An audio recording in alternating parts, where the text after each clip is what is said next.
Hi நண்பர்களே, நலம் 360 சேனலுக்கு உங்களை அன்போடு வரவேற்கிறேன். இன்றைக்கி நம்ம வீடியோவில் எதை பற்றி பேச போகிறோம்னா, ரொம்ப முக்கியமான விஷயத்தை பற்றி தாங்க பேச போகிறோம்.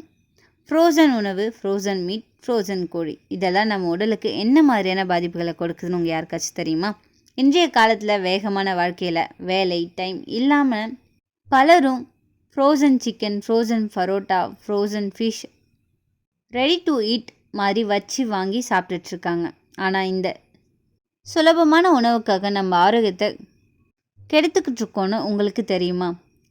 அதை பற்றி தான் இன்றைக்கி நம்ம பேச போகிறோம். அதுக்கு முன்னாடி நலம் 360 சேனலை சப்ஸ்கிரைப் பண்ணாதவங்க சப்ஸ்கிரைப் பண்ணிக்கோங்க. மறக்காமல் பக்கத்தில் இருக்க பெல் ஐக்கானை ப்ரெஸ் பண்ணிக்கோங்க. வாங்க வீடியோக்குள்ளே போகலாம். ஃபர்ஸ்ட், இந்த ஃப்ரோசன் உணவு அப்படின்னா என்ன? அது உணவை -18 டிகிரி செல்சியஸில் குறைந்த வெப்பநிலையில் வச்சு பாக்டீரியா வளராமல் பண்ணுற ஒரு முறைங்க. இதில் meet, chicken, fish, parotta, chapati, even dosa மாவு கூட இருக்கலாம். இதில் சுலபம், வாங்கி டீப் ரோஸ்ட் பண்ணி சமைச்சு சாப்பிடலாம். ஆனால் அந்த சொல்வத்துக்குள்ளே டேஞ்சரஸ் சீக்ரெட் இருக்குங்க. உங்களுக்கு தெரியுமா? நீண்ட நேரம் சேமிக்கிறதுக்காக இந்த ஃப்ரோசன் உணவுகளில் preservatives, sodium nitrates, phosphate, MSG, artificial colours, flavours மாதிரியான ரசாயனங்கள் சேர்க்கப்படுது. இது நீண்ட நேரம் சாப்பிட்டோம் அப்படின்னா liver damage, hormone imbalance, kidney பிரச்சனை, பருமன் அதிகரிப்பு, சர்க்கரை, கொலஸ்ட்ரால் அதிகரிப்பு. அதுவும் சோடியம் நைட்ரேட் இது ஒரு சமயங்களில் புற்றுநோய் உருவாகிற ரசாயனம் மாதிரி செயல்படுது. ஃபர்ஸ்ட், இந்த ஃப்ரோசன் சிக்கனை பற்றி பார்க்கலாம். சமையலுக்கு ஈஸின்னு பலரும் வாங்கி வச்சுக்கிறாங்க. ஆனால் உண்மையில் அந்த சிக்கன் எப்போவுமே நன்மையை தராதுங்க. அந்த சிக்கன் எத்தனை நாளாக சேமித்து வச்சுருக்காங்க, எந்த வெப்பநிலையில் வச்சுருந்தாங்க, யாருக்கு தெரியும்? அந்த சிக்கனை நம்ம உபயோகிக்கிறதால அதில் வளர்கிற பாக்டீரியா, அதாவது சால்மோனெல்லா, ஈகோலை சரியாக குளிர வைக்கலன்னா பெருகுங்க. மீண்டும் மீண்டும் அதை ஃப்ரீஸ் பண்ணி வச்சுருக்காங்கன்னா பாக்டீரியல் டாக்ஸின் ரிலீஸ் ஆகும்.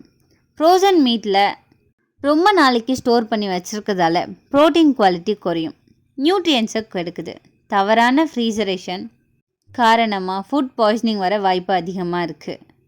இப்படி ஃப்ரோசன் உணவை அடிக்கடி சாப்பிட்றவங்களுக்கு ஏற்படுற பிரச்சனைகள் என்னென்ன தெரியுமா? மலச்சிக்கல் மற்றும் செரிமான கோளாறு. ப்ரிசர்வேட்டிவ்ஸ் காரணமாக குடல் நுண்ணுயிர்கள் நசிக்குது, கொழுப்பு அதிகரிக்கும், டிரான்ஸ் ஃபேட், சாச்சுரேட்டட் ஃபேட் அதிகமாகும்.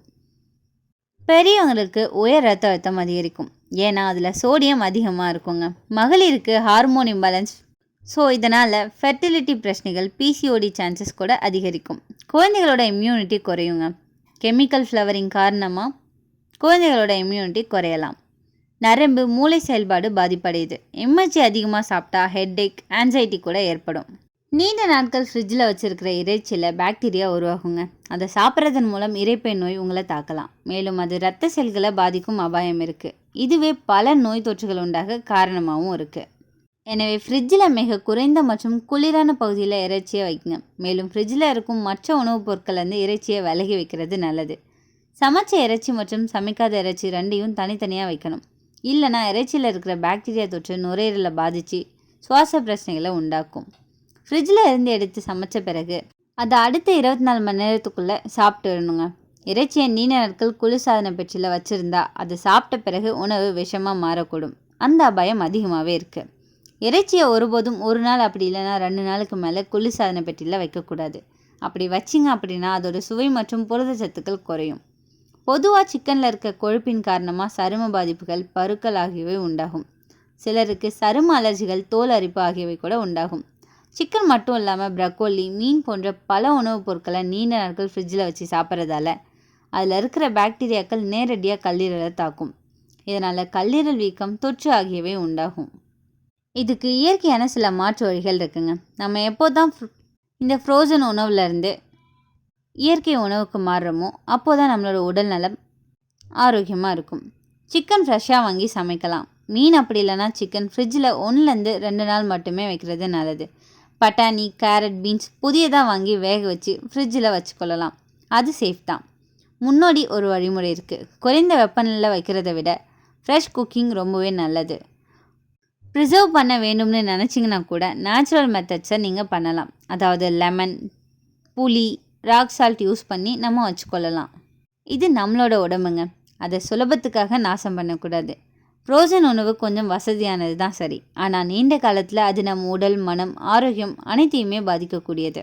நம்ம முன்னோர்கள் சொன்னது போல் சூடாக சமைச்சு உணவு தான் மருந்து. ஸோ ஃப்ரெஷ்ஷாக சமைக்கிறது நமக்கு நல்லது. அந்த ஒரு மாற்றம் நம்ம வாழ்க்கையே மாற்றிவிடும். உறைந்த இறைச்சி மற்றும் கோழி துண்டுகளை உட்கொள்வதால் உணவு நச்சு, பாக்டீரியா வளர்ச்சி மற்றும் ஊட்டச்சத்து குறைபாடு போன்ற பக்க விளைவுகள் ஏற்படலாம். சரியாக சமைக்காததால் இது நிகழலாம். மேலும் நீண்ட நாட்களாக உறைந்த நிலையில் வைக்கப்பட்ட இறைச்சி நச்சுத்தன்மையை உண்டாக்கும் அபாயம் இருக்குது. சரியாக சமைக்காத உறைந்த கோழி துண்டுகளை உண்பதால் உணவு நச்சு ஏற்படலாம். நீண்ட காலமாக ஃப்ரிட்ஜில் வைக்கப்பட்ட இறைச்சி அப்படி இல்லைன்னா உறைந்த இறைச்சி பாக்டீரியா வளர்ந்து நோய் தொற்றை ஏற்படுத்தும். உறைந்த இறைச்சியில் உள்ள சில ஊட்டச்சத்துக்கள் உறைந்த நிலையில் இருக்கும்போது இழக்கப்படலாம். இப்படிப்பட்ட உறைந்த இறைச்சியை நீங்கள் சமைக்கும்போது அது நன்றாக வேகப்பட்டுள்ளதா உறுதிப்படுத்தி கொள்வது நல்லதுங்க. நீண்ட காலமாக ஃப்ரிட்ஜில் வைக்கப்பட்ட இறைச்சியை உட்கொள்றதை தவிர்க்கிறது ரொம்பவே நல்லது.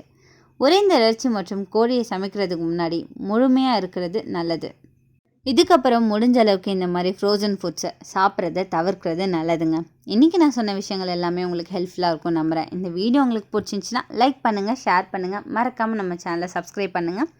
அடுத்த ஒரு அற்புதமான வீடியோவில் சந்திக்கிறேன். பை.